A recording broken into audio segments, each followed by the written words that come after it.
Waouh, quelle ambiance!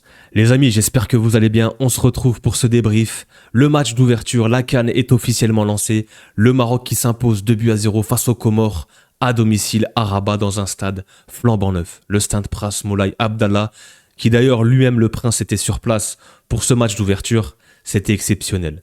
L'ambiance, la cérémonie d'ouverture. Il y avait même la pluie qui s'est invitée à la fête. C'était incroyable. Et le Maroc qui commence bien la compétition. Victoire à domicile, 2-0. Face aux Comores, c'était compliqué. C'était un monologue. Il n'y avait qu'une équipe sur le terrain, clairement. On va revenir, on va faire le débrief de ce match. Mais avant ça, je compte sur vous. On dépose le petit like. Ça aide pour le référencement. On s'abonne si ce n'est pas encore fait. Et puis vous venez en commentaire pour me dire qu'est-ce que vous avez pensé de ce match. Le Maroc qui s'impose à domicile et j'ai envie de dire, les gars, quel stade et quelle ambiance. Les gars, vraiment, le stade et l'ambiance, visuellement parlant, c'était propre. Les infrastructures, les stades, l'organisation globale, les Marocains ont fait fort. Vraiment, cette CAN va être incroyable. On est vraiment sur une CAN qui se rapproche de ce qui se fait de mieux, que ce soit en termes d'euros ou en Coupe du Monde. Vraiment, visuellement parlant, on s'en rapproche. La pelouse, c'était un billard et les joueurs marocains ont pu pratiquer leur football. Il y a des belles pelouses, des beaux stades au Maroc et ça va avantager justement les équipes très techniques, tactiques qui aiment bien poser le pied sur le ballon. Et ça va être intéressant. On va pouvoir voir enfin peut-être du beau football dans une compétition, dans une CAN. On sait que par moment, dans les anciennes CAN, on avait des terrains très compliqué pour pouvoir poser le ballon et pratiquer du beau football. Là, pour le coup, il n'y aura pas d'excuses. On a des très très beaux stades au Maroc, les infrastructures, les hôtels, l'organisation, tout est bien préparé en prévision, on le sait, de la Coupe du Monde en 2030 qui sera partagée avec l'Espagne et le Portugal. Le Maroc qui entame plutôt bien son match, vraiment, l'ambiance, la ferveur, la pluie, il y avait tout. Vraiment, il y avait tout pour une belle soirée, un beau match d'ouverture. Et je trouve que les Marocains ont mis l'intensité qu'il fallait, la pression, le pressing. Vraiment, il y a eu cette domination territoriale tout de suite dans le camp des Comoriens. Et ça a payé grâce à ce penalty obtenu par Brahim Diaz, qui était feu follet dans la surface, qui arrive à se relever après un contact. Il continue à dribbler le long de la ligne de corner. Et là, il y a une faute. Pour moi, il y a penalty sans trop de surprise. Un penalty assez logique. Il voulait tirer lui-même. Apparemment, j'ai vu Brahim était prêt à le tirer et il s'est montré de la main. C'est Raimi. C'est Raimi qui a pris le ballon. Et là, penalty raté. Et là, en fait, t'as un enchaînement de 10 minutes entre penalty raté pour un match d'ouverture dans ton pays, plus ton capitaine qui se blesse, Romain Saïs. Là, tu as un enchaînement très compliqué pour le Maroc. Tu te dis, ça peut être une soirée un peu compliquée. Les Comores qui restent bloc bas, qui sont venus pour chercher le point du match nul. Clairement, ils avaient pour ambition de rester derrière et de jouer en transition, en contre-attaque. Ils ont pu être dangereux par moment sur une ou deux occasions, mais globalement, c'était un monologue. C'était un match à sens unique. Le Maroc a assiégé le camp des Comoriens. Et finalement, en fait, tu termines cette première mi-temps un peu frustré. Le Maroc qui domine, qui pousse, mais qui n'arrive pas à trouver la solution. Il y a eu beaucoup de centres, beaucoup d'approximations, très très peu de combinaisons dans les petits espaces, dans le petit jeu, car les Comoriens étaient vraiment bien bloc bas resserrés. C'est très compliqué, on le sait très bien, les blocs bas, c'est un enfer dans le football. Vraiment, pour déverrouiller un bloc bas, c'est très compliqué. Tu peux passer sur les côtés, tu peux essayer de frapper de loin aussi. Les centres, malheureusement, ça n'a pas trouvé preneur. Et tu rentres à la mi-temps sur un match nul 0-0, très compliqué pour le Maroc. Cette première mi-temps, ils n'ont pas su trouver les occasions et l'ouverture du score. Et tu reviens avec des meilleures intentions. Le Maroc revient, tu es à domicile, tu te dois de faire mieux. Un penalty raté, tu perds ton capitaine, très peu de réelles occasions. Et tu reviens avec des bonnes intentions. Et on le sait, de toute façon, le Maroc a des joueurs de qualité. Quand tu regardes le 11 de départ, la plupart des joueurs jouent dans des grandes équipes européennes. Vraiment.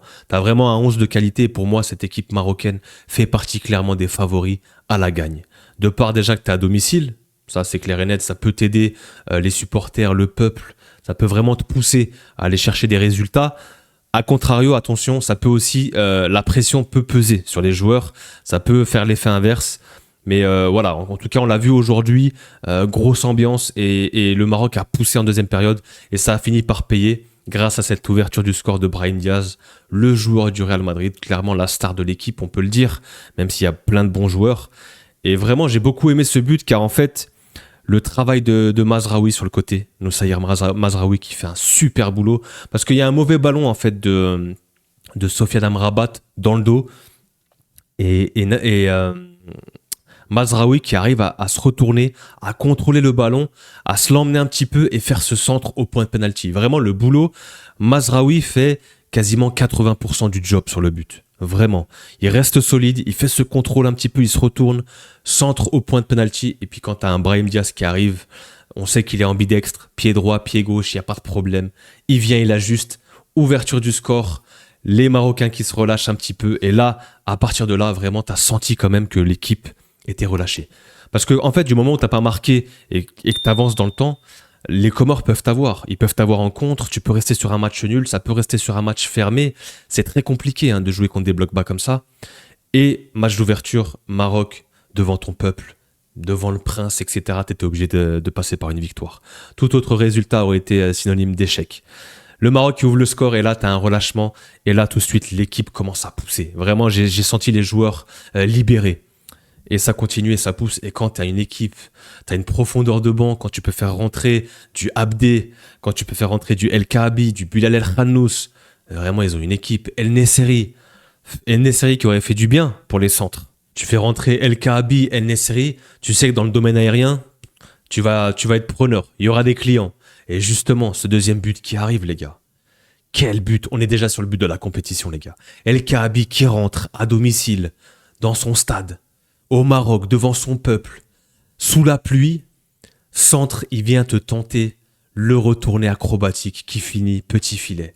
Exceptionnel, quel but les gars, j'ai sursauté, j'ai gueulé, j'ai crié, c'était incroyable. Vraiment, il nous sort déjà un banger, ça va être dans les prix Puskas ou ce que vous voulez. Le but de El Kaabi Nueve, on va l'appeler El Kaabi Nueve, ce sera le titre en miniature. Voilà, El Kaabi Nueve les gars. La retournée acrobatique exceptionnelle dans ton stade. Match d'ouverture sous la pluie. L'image est très très forte. Vraiment, l'image est très très forte. Et le Maroc qui s'impose 2-0 en gestion derrière avec des joueurs de qualité. Vraiment, si on regarde un petit peu les stats de cette rencontre, bon, victoire largement méritée des Marocains. Quand on regarde la barre de momentum, c'est rouge. Voilà, le Maroc qui a dominé le match de la première à la 90e minute. C'était un monologue. Il n'y avait qu'une équipe sur le terrain.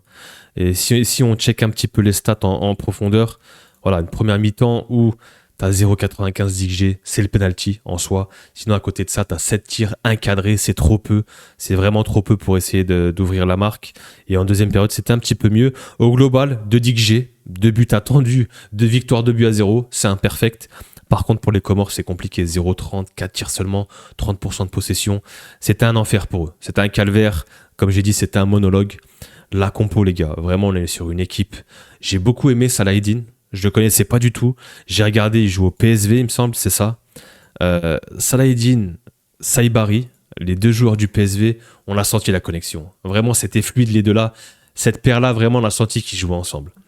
Romain Saïs qui est sorti sur blessure malheureusement, je sais absolument pas ce qu'il a, mais je pense que ça va être compliqué pour lui. Par contre, son remplaçant a été plutôt très très bon. Jawad El Yamik, très solide, vraiment il a fait le taf. Il est rentré, c'est pas évident pour un défenseur central de rentrer comme ça dans un match d'ouverture à la place de ton capitaine. Tu dois faire le taf, tu dois être au rendez-vous. Et honnêtement, je trouve qu'il a répondu présent. Aguerd, sérieux, Mazraoui, impeccable, décisif sur cette passe D. Il fait un travail monstre, comme j'ai dit, c'est 80% du but. Ounaoui, omniprésent.